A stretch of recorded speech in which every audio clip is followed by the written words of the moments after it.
Lara Lyn, thank you for being here. Thank you for having me. All right. So you're coming out with a book. I have come out with a book. Skinny Southern is actually available right now. And what was the impetus for this? And I apologize. Have you written other books?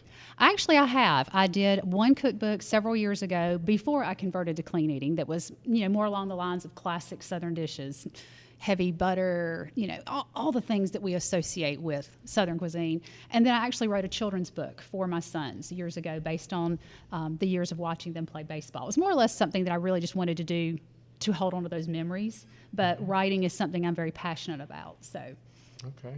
Well, tell me about your training and how you got into the world of cooking for us beer aficionados who maybe aren't as familiar with your career. Well, I grew up cooking basically the same way every Southern girl does. I learned from my mother and my grandmother and just grew up with the Southern dishes, but through the years, my career has allowed me to work alongside people, from the culinary industry, from Food Network, from food and wine festivals coast to coast, from culinary instructors like Todd White here at the Culinary School, who's a good friend of mine. I've worked with Albany Tech on a lot of things. So I kind of say I've adopted culinary skills from real professionals, but my roots are just Southern and homegrown. Awesome. So if I understand, you didn't go to school for it, but this has been a lifelong passion, and you've developed it as you've gone on. Absolutely. And as far as the cooking goes, that was always something very big in my house, and where I found talent and comfort and fun with family and friends. And then the television part was a complete fluke. People say, "Well, how did you get started in television?" I didn't. I fell into that. Jim Wilcox tripped me right on into that with WLB. So he said, "Come on, and we have a spot, and we'll see if you fill in." Or? Well, no, I was actually working at WLB in the marketing department, doing commercials and things like that. And they came in and said, Jim came into one of our meetings and said, "We, been challenged to create a local program. Get busy. Y'all think of something unique, and it can't be sports related." And I was like, "Okay, well, no problem there." So I go home and. The weekend I was thinking, and I told my husband Chris, I was like, it's a shame we live right here in Southwest Georgia, and we have so many great things right here in our backyard. Great historical places and beautiful places to go and see. I said, and we don't visit them. They're 30 minutes away. I said, what if we had a show that combined a little travel, a little garden and decorating, and a little food, wrap it up in a South Georgia format? And because Albany was called the Good Life City, I said, well, let's do something like that and call it Savor the Good Life. So I go in on Monday morning and I pitch it to Jim Wilcox and said, hey, this is my idea. And he went, I like it. And I was like, yay, I'm going to get to work on this show. I was all excited. And he said, and you can host it. And I said, no, I can't.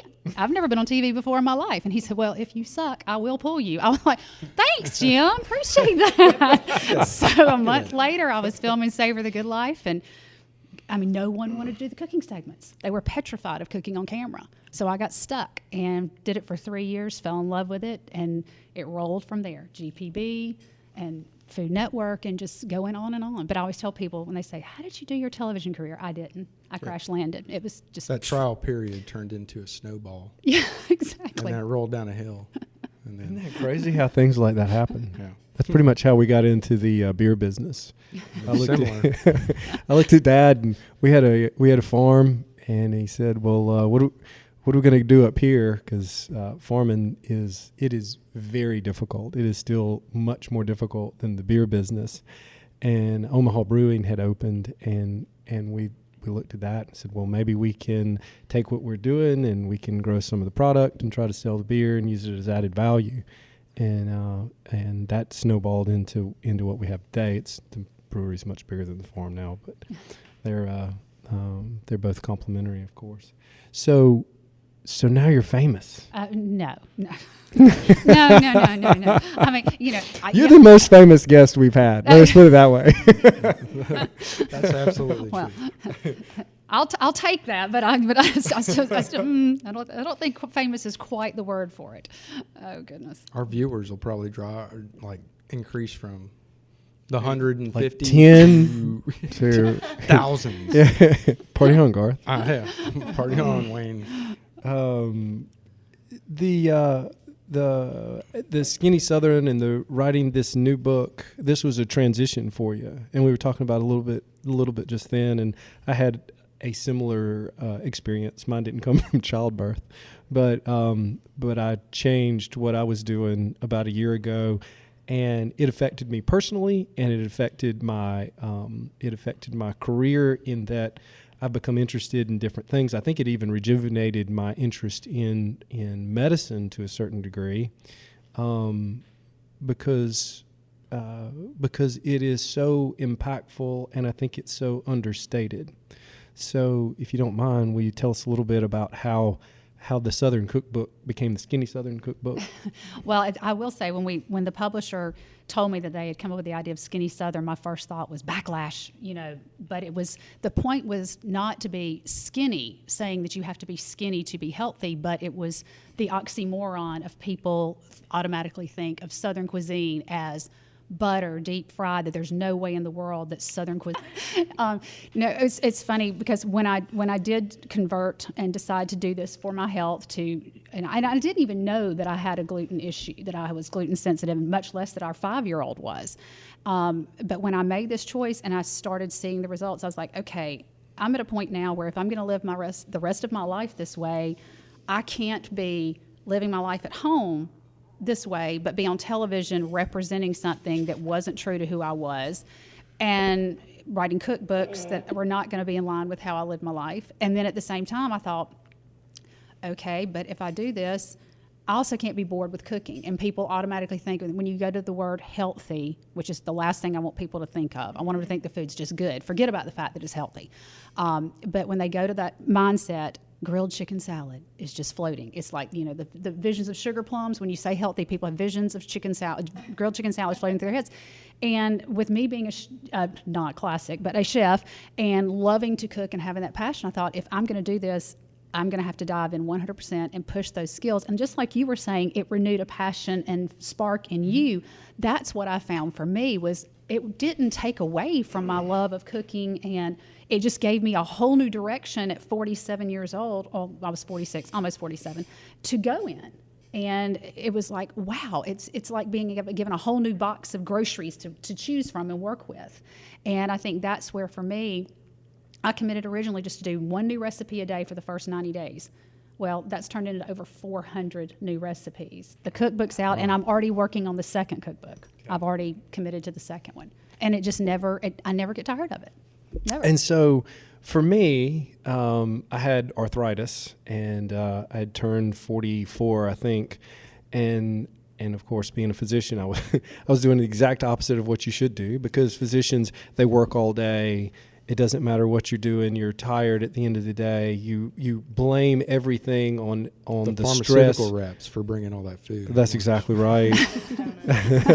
All the donuts, and really eating poorly all day long, not getting any sleep, being constantly stressed out. So all of the things that are bad for your health, most physicians are already doing, and then suddenly, bam, you actually have a real issue. And so then you have then you do what you're supposed to do, is you actually go see a physician, and he tells you, okay, you have this problem. Well, you don't want to take kudos to the pharmaceutical industry, because they've done great things over the past few years, but over the past century. But I don't want to take a poison when there's something easier that I felt like I could do to make it better. And there was science behind it, and it's not crazy. So it's not like we're talking about divination over rocks, or going out and trying to find water with a stick. This is just a basic, simple philosophy that says eat healthy first. And I've been and the irony of that was, for 10 years, I've been in practice 10 years now, private practice for 10 years, I was telling people to eat healthy, and then we were sending them on their way. Eat healthy. See you later. Well, we didn't really, and the fact of the matter is I don't think the majority of physicians are trained very well in what eat healthy means, and even if they are, it's hard to apply it into private practice. And so they're just some very specific things, and most of those have to do with inflammatory foods. And so I've done three things in our practice. We developed a handout, and it's gluten-free, dairy-free, sugar-free, or low sugar. And then if it doesn't walk on the ground or grow in the ground, you shouldn't be eating it. And then we don't calorie restrict. And so I think one of the biggest no-nos, especially for a population that's already sugar addicted, is tell them to calorie restrict, because they'll do it all day long. And then come 7 o'clock in the evening, they eat everything they can. So fasting's actually very good for you. But if you fast and then you eat a high fat, high sugar meal at the end of the day, that's probably the worst thing you could possibly do. And so just by incorporating that into the practice, and not everybody does it. I think I get 2 reactions. I get, yes, I don't get another pill. Or, yes, I can avoid surgery. And the other reaction is, oh my God, you're going to take sugar away. Mm-hmm. And that's absolutely crazy to me that it's as addicting as cigarettes. Yeah.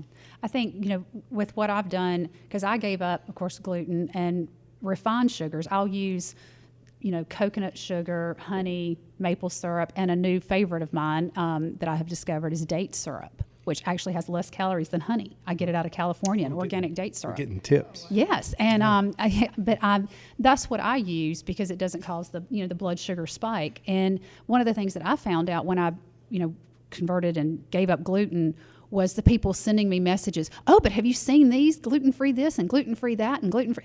And it's like, okay, you're still putting. I will grant you. Okay, there's some gluten-free little pita chips right here for our olive dip that I brought, but as a whole, I avoid the processed foods as much as I possibly can and opt for real food. And that's one of the things I found, with the people who were going gluten-free is they were still opting for, say, gluten-free, but they were using the gluten-free all-purpose flours.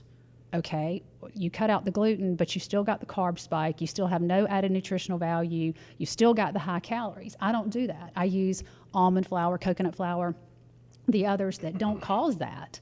And you get some nutritional value and healthy calories, some good things out of it. And I work with Children's Healthcare of Atlanta up at CHOA, and I did some things with their test kitchen with the Diabetes Center. And that's one of the things they're very big on is not using these all-purpose and gluten-free packaged things because they do still cause that spike. And there's a direct link between, like as most autoimmune diseases, diabetes and gluten sensitivity. I think it was 1 in 10 diabetics is also celiac. I don't know if that number is exactly correct because that was just something I heard them saying up there when I was working with them, and it was something I didn't know, and it really caught my attention. I was like, wow. And you look at, okay, gluten-free everything, but does it have any nutritional value? Mm-hmm. Are you really doing your body any good? You cut the gluten, but you still left everything else. Mm-hmm.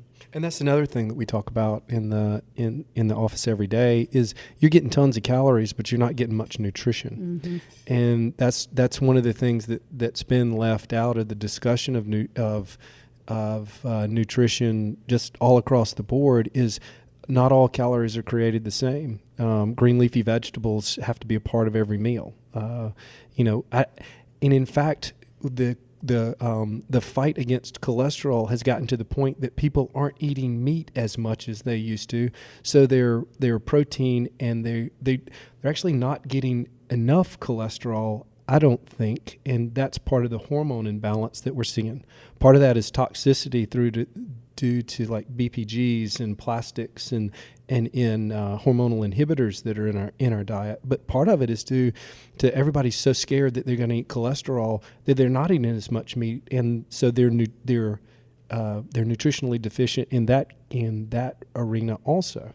And it's so complicated. I mean, even being a physician and understanding most of the biochemistry, I get confused because you'll have one expert say one thing and another expert say another thing. So it's nice to have, it's nice to sort of simplify it, and go through it that way. So tell us what you brought. Well, I brought some, since we're we're pubbing it, I guess I should say. We're going along with the beer Some theme. of us are drinking beer, which actually does have gluten. There's plenty of gluten. I'm not drinking the gluten. But She has a shrub. I have a shrub, a non-gluten, which is very lovely, actually. But I went with 3 little just fun, what I would think of, you would think of as a bar pub food. Now, this one of them does have dairy. These are little frikas, and that's just a simple little Parmesan crisp cracker with some dried rosemary. Super easy to do. It's one that's in the cookbook. But something like this, the Parmesan cheese has that salty bite. Can we try that? Yeah, help yourself. We want to hear crunching through the microphone. But this works really well. You can actually hear the goodness. But it works really well with like an IPA because it's got that salty bite, but it's not a heavy cheese. Like, a lot of times people will think beer and cheese and, Pass it down. Yeah, it's let's see if we can pass and not knock the microphones over. But, it's a good one to go with an IPA. Party on, Garth. Because it doesn't overpower the beer and make it go flat on the palate. Just because hard cheeses also tend to be less calories, less fat. And so it's simple. Parmesan cheese, rosemary, parchment paper, and it makes its own the little rosemary crisp. is so nice. Yeah. That's one of my favorite herbs. And then Yours tastes way better than my wife's. I hope to God she's not liking it. edit that out. It's okay. She does it. Although, ironically, she might watch this one. No, I mean, she may. Yeah, we've been doing a low carb, modified trip diet for a while, and with some success.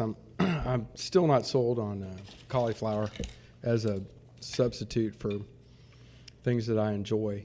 Oh, I can correct that. Can you? I can fix you. All right, Don't good. worry, I can fix you. I don't know. It just doesn't taste like rice to me. It tastes like. The olive dip is so good. Is it? It's one of my favorite. Yeah, olives are favorite anyway. I did this one for my husband, Chris. He loves olives, and you get the little kick of the cayenne in there.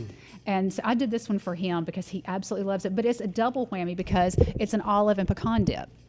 And so it has olives, pecan oil, pecans themselves, and cayenne and garlic. It's 5 simple ingredients. Actually, This you is can't another have this. This one's in the book too. I was waiting for it to come over here. Well, what I like about this one is if you're going to have pub food, for lack of better terms, you're getting a heart-healthy dose. You've got olives and pecans and pecan oil, which are the number 1 most nutrient-rich tree nut. I mean, pecans, thank you, Georgia. We are the number 1 producer.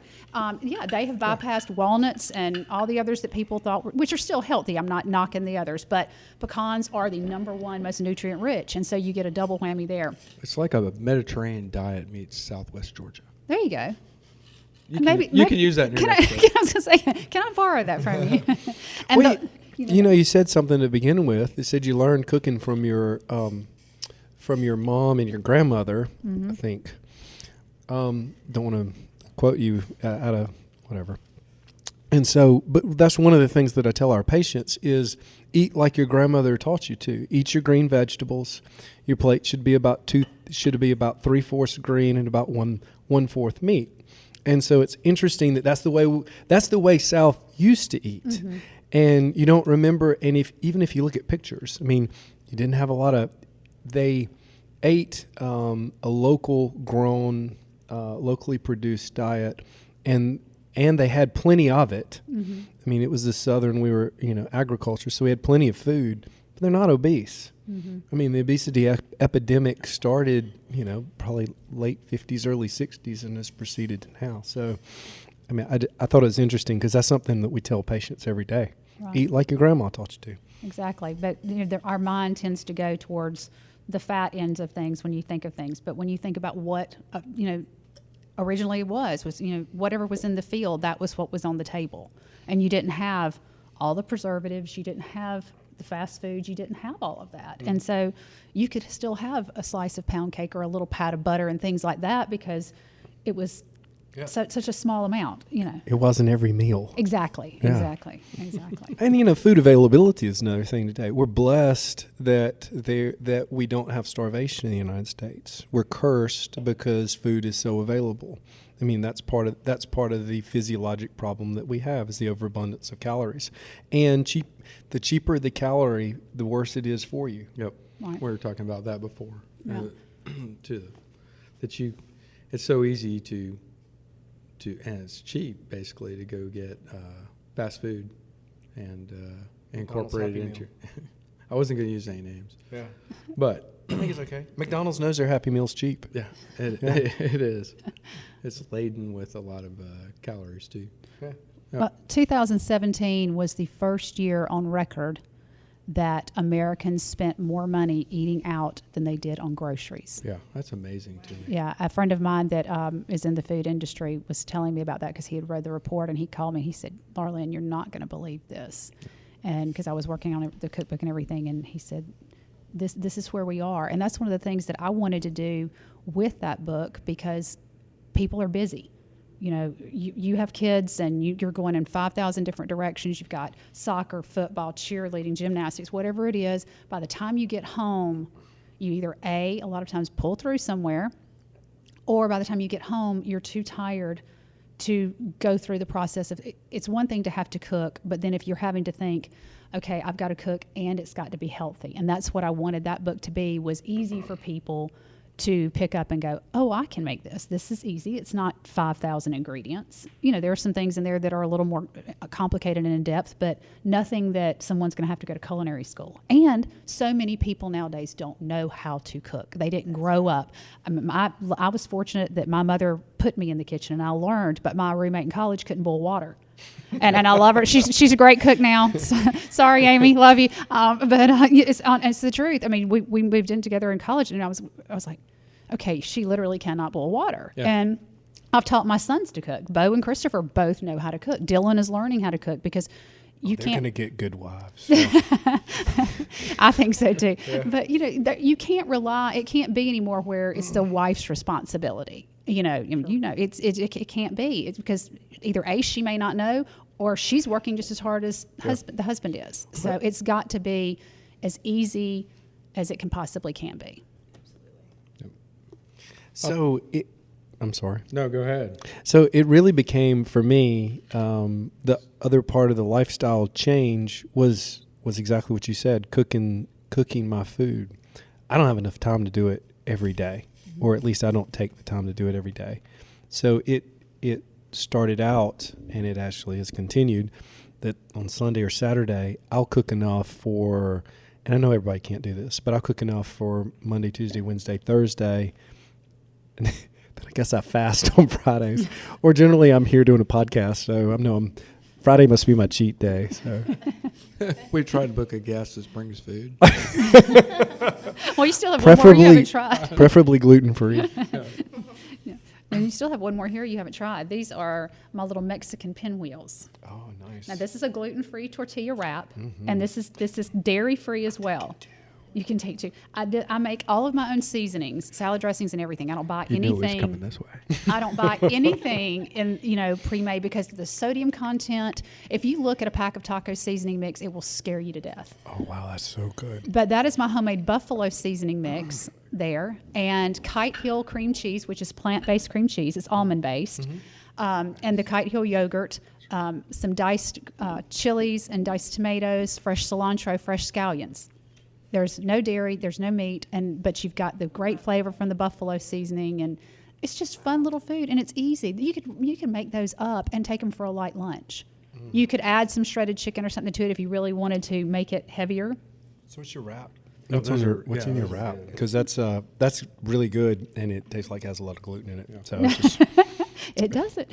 So let me. Now, did you make the wraps? No, actually, I did purchase those. Those are by Mission, and that's the best gluten-free wrap I have found. And they've just started carrying them. I just found them. Yeah, because that tastes just like a normal. Yeah, I'm very jealous. Oh. I haven't gone gluten-free, but I purchased their low-carb wraps, and they're pretty darn good as far as the low-carb thing goes. I too have. It all started one day. I have an armoire that has mirrors on it, and I happened to be bending over getting something out of the bottom drawer, and I caught a glimpse of myself in the mirror. And I was like, "Who's that fat guy?" Actually, I think you said it blinded you. It did. It was horrible. I was like, God, no wonder my wife is just occasionally disgusted looking at me. Well, it's not as easy to get the weight off. that when you wasn't get the older. reason. It was because we went out drinking the night before. Oh, is that it? Yeah, it was. Okay. Yeah. There's the truth be told. Yeah, the gluten. Yeah. It was the It's the gluten. damn gluten. You know, and there are more and more options for people, and even restaurants that aren't 100% gluten-free are giving options. You're seeing it more and more. After I did the appearance on The Kitchen, I was on there for all of a hot, 8 minutes, whatever my little segment was. And within 30 minutes, I had 600 new Instagram followers. And the comments over and over again, oh my gosh, I wish you had your own show. Thank you for making a recipe. I'm celiac. My child is celiac. I converted to gluten-free because I have Hashimoto, because I have this, I have that. I was so glad to be able to take a recipe from the television and go make it right away because it's a lifestyle. All of us that are gluten-free, whether it's by choice or because we have no choice, we still have a life. It is a lifestyle. We have holidays. We have tailgating. We have birthday parties. We have family dinners. We need a lifestyle programming too, and we need content. We need restaurants that we can go out to that give us those options so that we can enjoy life fully. Yeah. So, from the medical part of it, which is obviously very interesting to me, the celiac disease, which is celiac sprue, which is what she's describing, was what I was taught in medical school as a reaction to grains, and specifically gluten. And I think what what has been shown as things have moved forward over the last few years is that it's much more common, in a less severe form in a large number of people. And so we'll probably, the irony, or I think irony is the correct word, of this is that in the next few years, I think we'll hear a ton more about it. And I'll tell you why. And it's sort of sad, is because they've isolated a very specific protein called zonulin. And zonulin causes the gap junctions in between your intestinal cells to widen. And it seems like that one of the things that gluten does is it causes production of this specific chemical. And so now, with our medical model, which is sometimes helpful and sometimes not helpful, there are several drugs in development to block this chemical. And I'm sure as soon as one of those hits the market, that we'll be talking about this a whole lot more than we are now. And that's the general sensitivity of foods to cause this thing, which is loosely called colloquially as leaky gut, which is inflammation in your intestines, which leads to a wide number of different problems. And so it's going to be very interesting to see, but specifically just wanted to point out that I think a lot of people have, and me even. And so I am drinking beer. Beer does have gluten in it. There are some gluten-free beers which are available, so we do not have one. Yeah. Go ahead. Yeah. I'm going to twist your arm on that one because I really want you to make one.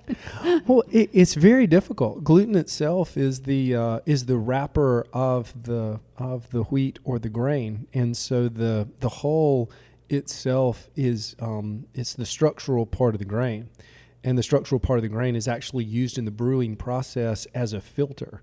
And so it's a little bit complicated, but in the very first part of beer production, the hulls, we recirculate the beer, and the grains become a filter, and then the wort at that point is moved to a different vessel. So with gluten-free grains, that would not be possible, which means we would need a different vessel to be able to do that part, and that's expensive. Now, people have invested in that, and that's where gluten-free beers come from.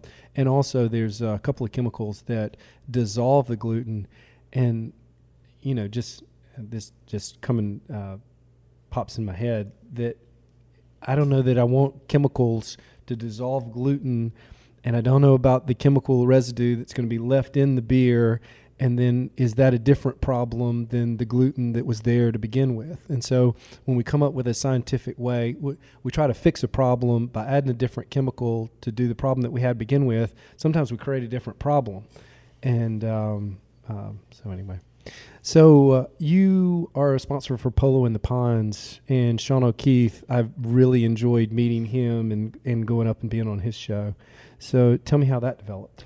Well, Tina Butler Fowler, who was the person who started Polo in the Pines in honor of her mother, Sharon McCollum Knight, she and I had known each other since high school, and she was here about 2.5 years ago getting ready for the new event, and she asked me if I would, help and do some things along with it. So we had known each other forever, and the more involved I got, the more it touched my heart. And right about the time that I got involved with it, Lily and Seville Sullivan, the sisters that were diagnosed basically like a month apart with brain cancer, were named as the honorees. And I went to school with Tommy and Colleen, and those girls went to school with our boys. And when you see something like that and you're a parent and it hits home, but it hits home even more when it's somebody you know. I mean, I'd watched those girls grow up, and I was like, how much more can I do to, what can I do? And Tina said, with what you're doing, and especially once I converted to the clean eating and everything, she said, it's a perfect opportunity for you to be a brand ambassador, be a voice, be a spokesperson, do events and things like that.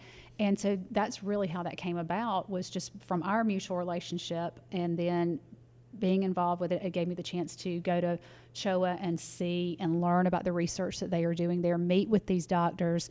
Little Caroline, that was the honoree this past year, getting to see her, she's just absolutely precious. And we're doing an event in March at the Wolf Sub-Zero showroom, and a dinner and book signing and all, and the proceeds are all going to Polo in the Pines. But I think everybody wants to find one thing that they can put their thumb on and say, this is something I'm really proud that I'm involved with. And for me, it's given me more than I've given it, because it's one of those things, until you go and you see it, you can't really describe what those children go through. And going to that hospital, hearing Lily and Seville's story, Caroline's story, and watching all this, I thought to myself, if God had one plan for me to do something somewhere else, I really felt like it was it. I had not seen Tina in years. And when she came, it was a connection, friendship that rekindled just immediately. And I just felt like it was, one step after the other, and really what I wanted to do. And if I was going to be able to use my celebrity, as and I'm using, and I am doing finger quotes because I do, but if I could use whatever it is that I have to help that, then that was where I wanted to be. And Chris and I talked about it at great length, and I said, I really feel like this is what I'm supposed to be doing. That out of all of the things that I can help or do, this is what it's supposed to be. Yeah, I really enjoyed meeting Sean. He was, Dad and I went up, and when we first opened in Atlanta, well, I guess we hadn't even opened in Atlanta as far as distributing up there. But what he's doing with Polo in the Pines and some of the other events, I guess his story is really cool. He was a chef, I think, out in Los Angeles. Mm-hmm. And then he really dedicated his life to service and to these various causes. He's very good at putting sponsors together with events, and he's facilitated money flow through to the causes that he thinks are worthwhile. And I agree with him that this is one that is that's worthwhile. And I don't. We're a small brewery, so as far as what we can contribute, but he's doing a very cool thing overall. So that's been neat to be a part of, mm-hmm. And his show was a lot more formal than ours. Sean has amazing talent. I mean, when you see something, an event that he has put together, you're just like, wow. He over the top doesn't even describe what he does. He's really just that amazing. So your book, what's your favorite recipe? Or do you have a favorite? What page is it on? Well, actually, I have two in there that are favorites. My crab cakes with remoulade sauce, because I love crab. Crab is like my favorite thing. And so the crab cakes. And then I mean, I'm a Southern girl, but I have more of a savory palate than a sweet palate. So the fried green tomatoes. I grew up, you know, my dad had a garden growing up, and Mama did the fried green tomatoes. And finding a way to be able to still have fried green tomatoes and them not be bad for me, I was just like, yes. And so, you know, I'm always, when the tomatoes are coming to season, it's like. So what do you bread them in? Almond flour. Almond flour. Almond flour. So if I can keep Bob's Red Mill in business because I go through enough almond flour to sink a battleship. So can you come? Do you have a fried catfish recipe for? Not a fried. I have a pecan crusted catfish in there. Pecan crusted. All right. So Use pecan meal. yeah, awesome. Very good. Crab cakes are on page 93. Just for anybody who's wanting to know. So this book is out now. Yes. Excellent. It's at Place on the Point right now, and it's available on Amazon, Books A Million, and Barnes & Noble as well. Wonderful. Like, so gluten. When Tripp told me we were doing a thing, I was like, I'm finally going to learn what gluten, Glauben, Globen means from Def Leppard. I was like, what is that? Rock of Ages. I was like, wait. Yeah. They were singing about gluten the whole time, and we didn't know it. There we go. Who knew? Def Leppard knew it before us. That suddenly came out. That's awesome. So, but very good this reference. Well, love that. you know. Yeah. Yeah. Anyway, but yeah, I'm ready to buy a book. Yeah. So I'm ready to actually just steal this one in front of me. I will say that the hardest part about this has been actually cooking. I mean, I've had to, all right, Sunday afternoon, it's time to cook. I mean, it's become a little religious ceremony that on Sundays we do it. We cook in advance too. Actually, we trying to, my daughter likes to eat healthy, and so we cook a bunch on the weekend, and then my wife turns it all into these little things in the refrigerator, which of course I don't eat, but they do. Well, I think meal prep is one of the most important things you can do. I mean, not only aside from just eating clean and gluten-free and things like that, but to keep your sanity. Because when the work week and school week starts on Monday, like for me, and I'm packing Bo and Dylan's lunch every day. Chris comes home every single day for lunch. I mean, he comes home to eat. He doesn't go somewhere. So, meal prepping for me, going on and doing things like that can be the perfect side dishes for lunches when he comes home, where all I have to do is, put some grilled chicken or salmon or something along with it, but doing like the quinoa salads and things like that I can make up ahead of time. They're in the refrigerator, pop them out. You're done. Go on and bag, the fruit for the kids' lunches. Wash the grapes, get them in the Ziploc, whatever it happens to be, so that you're just grabbing it and throwing it in. The morning goes so much faster and so much more smoothly that you don't feel like you've started your day with, as my grandmother used to say, with your teeth itching, because you were just like, just trying to get everybody out the door, much less to do it healthy. You've got to meal prep. Yeah. Dinner time's tough too. You got 2 kids doing extracurricular activities, and you're trying to, it is hard to resist the urge of, oh, you know what, we might just do pizza night. Yes. But, I'll tell you, my wife is on it. She's making a lot of stuff out of cauliflower these days.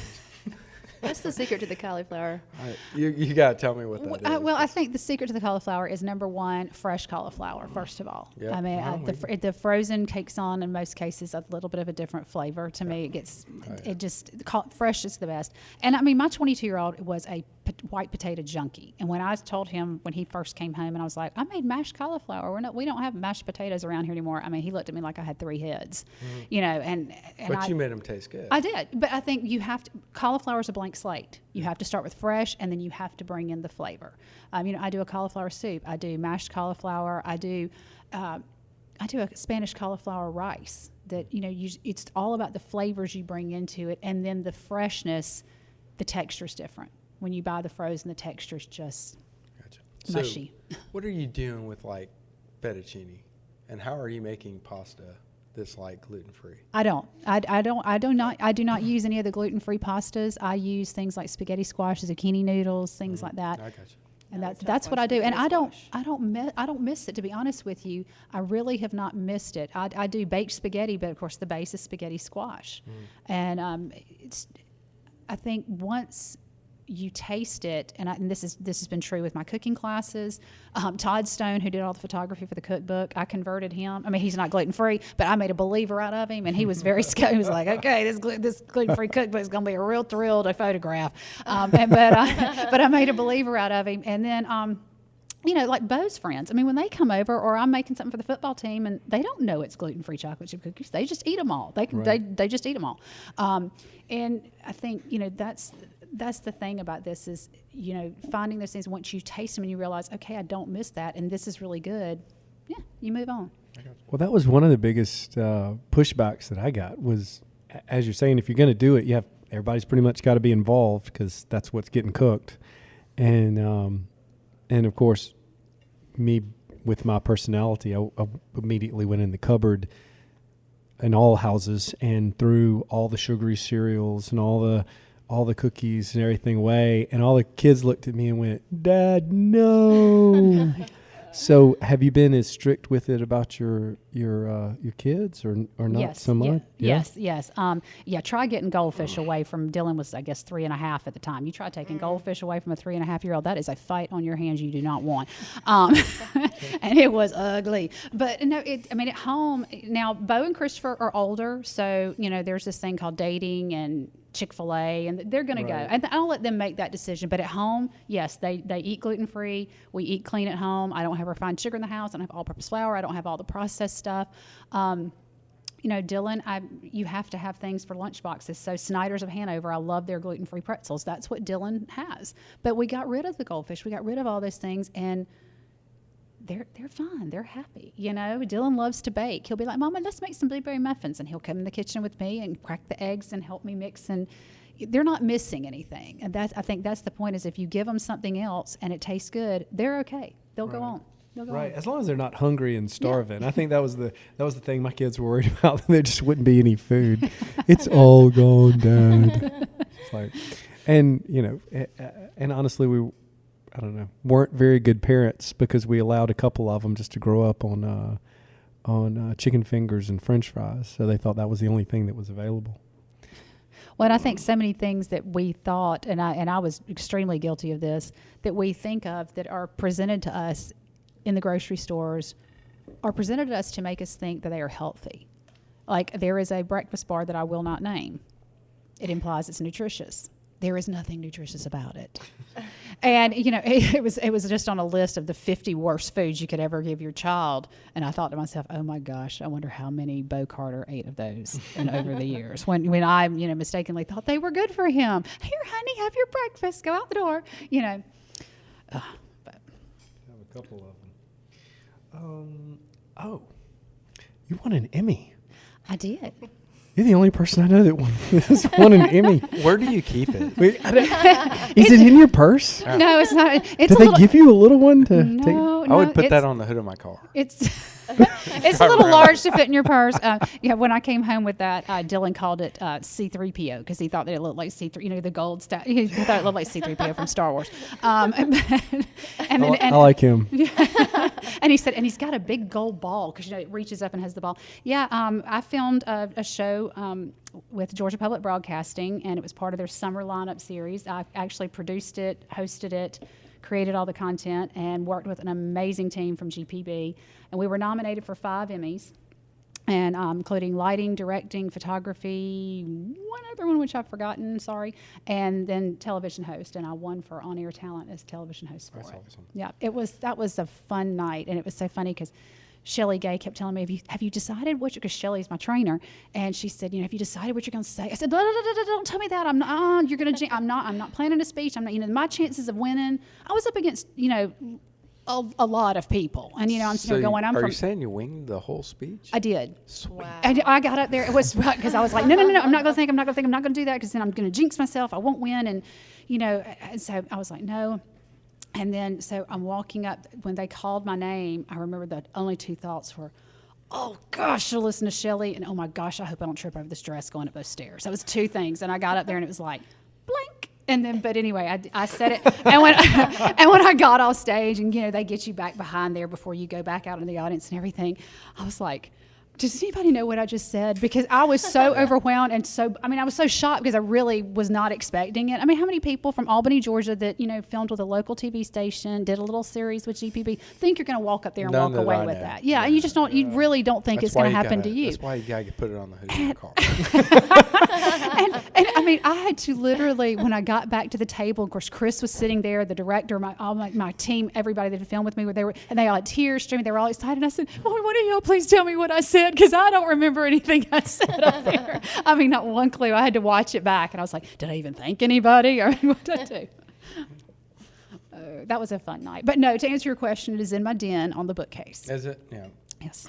I guess that's a good place. It's kind of like a case around it because you have boys, so they're like playing with it. No, it's on a high shelf. It's on a high shelf. It's on a high shelf. We're not getting close to it.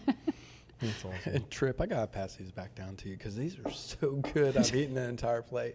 And they're gluten free. They're actually good for me. They're spicy. They're gluten free. They're dairy free. And they're spicy. They are. Mm-hmm. That's that homemade buffalo seasoning. Oh my gosh. Yeah, that's one of the things That's that so good. my husband and my oldest, they like their spices. They like their hot sauces and stuff. So that was one of the first things I had to do was come up with a buffalo seasoning for them.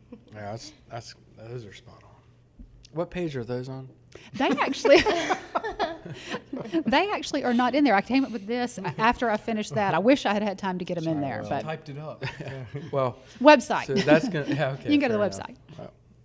Well, we'll get the recipe before you leave, because those are really good. There's no cauliflower, I don't think. Yeah, no, I left the cauliflower out of those for you. Those are tasty. So, healthy cooking and Southern doesn't really go together, does it? No, that's why we named the book Skinny Southern. It's an oxymoron. Yeah. In most people's mind.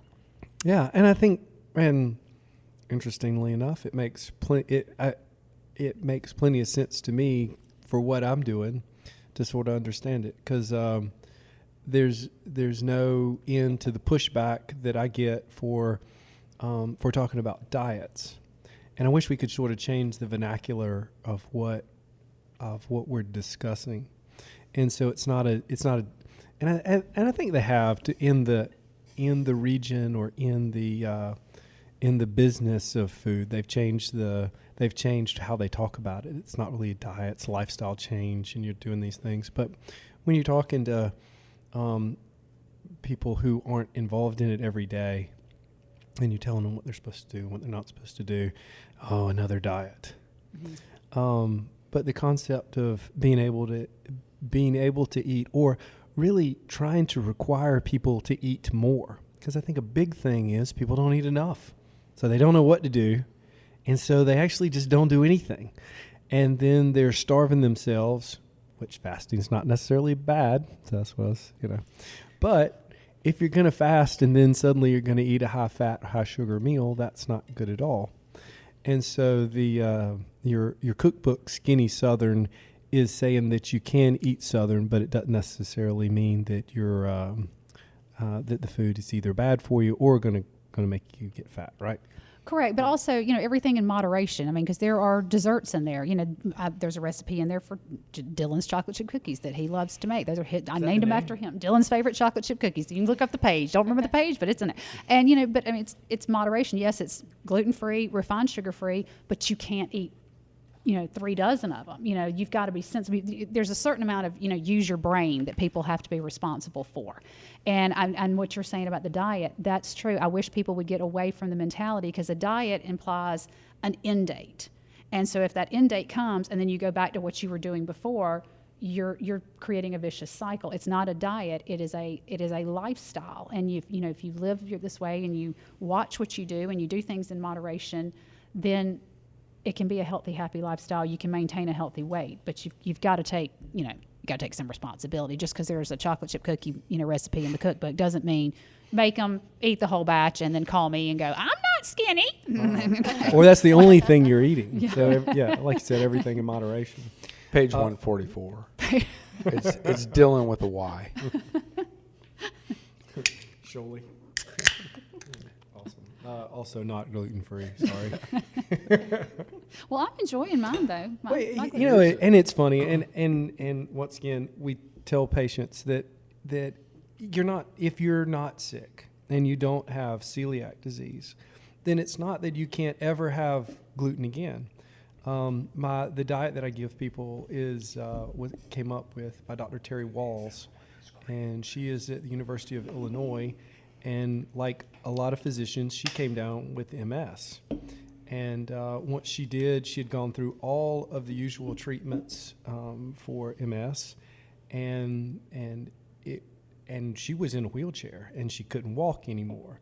And so, like a lot of us, she started doing research. She was reading more research papers than what she was actually practicing, sounds like. And she came up with, and it's not just about the diet, which is another thing that we touched on a little bit. It's diet along with cutting. There's so many different chemicals that we're exposed to during everyday life that it's hard to even understand. And so a lot of what she's done is not only the diet, which is one of the things that we've adopted in my practice, but it's the diet plus trying to detox your life as much as you can. So everything from hairspray, to soaps, to plastic bottles and bags, to Roundup. Yeah. I mean, there's a study by the CDC that shows that children that are born today have over 100, almost 200 chemicals in their bloodstream at the time of birth that aren't supposed to be there. Not to mention which ones are toxins, which ones actually have been shown to be carcinogenic. And so that's just crazy. So in a complex society such as ours has gotten to the point where if you get to the point in life, usually around 30, I woke up at 35. This is another. So when you wake up with a sleep injury that you're starting to get older. Do you know what a sleep injury is? I guess we're saying you did something in your sleep. You just wake up and you wake up and something. Yeah, I woke up and my arm wouldn't move. That's called Saturday night palsy. Yeah. That's a real nerve injury, sir. And there's a reason you got it. It's like squirrel. I totally lost my train of thought. So are your cooking classes? Are you still doing those now that you're famous? I love it when you say that. Yes, I am still doing the cooking classes, and those have been a big hit. And I didn't intend to do those. Those came about at a football game after I had lost weight and was, people knew I was working on the book and everything. And I was coming around the track at one of the football games, and 3 girlfriends of mine stopped me and they said, we want to start eating the way you're doing, but here again, grilled chicken salad, we burn out. We need recipes. Why don't you start doing some cooking classes? And I have doctors that come to the cooking classes. I mean, I have one doctor and his wife that come consistently. They don't miss. I've got people that have been, to 3, 4, 5, and then I've had people that are the minute I post it, they're Venmoing me going, here. Put me down, sign me up. And a lot of times it'll be people that are just curious, okay, I want to see what this is all about. Does the food taste good? And then if so, I'm good enough cooking on my own that I can go and, do some things, but they want to really see, is this going to taste okay? Am I going to be like, ooh, I ate healthy? Or is it going to be like, ooh, that was good? And that's what I tell people. If somebody eats something that I've cooked and they go, well, I ate healthy, then I failed, crashed, zero margin, on that. But if they eat it and they're like, man, that was good, then that's a success, So. I think you said it, but how do you sign up for a class? It's just through Facebook. I mean, it's because I've just done it locally. Just instant messenger. just direct message me on Facebook. Because, I've just kept it local. I do it at Poole Brothers, and, there's some months, like probably in March, I'm only going to be able to do one because things are ramping up with book signings, and I'm going to be going back out to LA. I'm going to be going to Charleston. I'm going to be going to Chicago and some different places doing television. I'm going back to Canada this summer and doing a media tour up there because I've already been twice and going to be doing television and book signings and all up there. So, things are getting a little crazy. Thank God you did the podcast early because I think there's no way we'd get her out. Yeah, we're booking. I think we're booking up. So. Well, and then now that I'm filming again, with the show that I'm doing with WALB, which that's been hilarious because I wish you had seen the film crew. I mean, the looks I got. When I say they're looking at me like I had 3 heads, they were used to filming with Savor the Good Life when it was, Southern food, when they were used to that. And some of these same guys on there, Jerry Nolan comes in and he looks at me and says, "So we're going healthy?" And kind of it's like, yeah, we are. And but I made believers out of them. You know, that's like if you can convert your film crew and your photographer and your kids and your friends and if people come over to our house, I don't cook differently for them. If they're coming to my house for dinner, they're going to eat that. And I haven't had any complaints so far. Yeah, funny. Same thing at the office. So all my MAs, everybody knows exactly what we do. I talk about it three times. I talk about it constantly all day long. Gluten-free, dairy-free, sugar-free, and so they've all gotten on the bandwagon too. So it's funny. Yeah, everybody around you, they either go along or they go away. It's funny. I had one of the ladies who's a friend of mine who comes to a lot of the cooking classes. She sent me a message on Facebook the other night, and it was a picture of her son just going off through Publix with the buggy. He had just left her, and he said, she captioned it. She said, "This is when your son tells you you've taken Lara Lyn Carter's gluten-free diet way too far," because her son was just over it. Let's just get done with the groceries and go home, Mom. That's awesome. Well, the book is Skinny Southern, and we're here. And everything she brought today was really good. It was really and good. there's a lot. I've already checked the pages. Yeah. So everybody, thank you very much. I appreciate it. Thank y'all for having me. It was fun.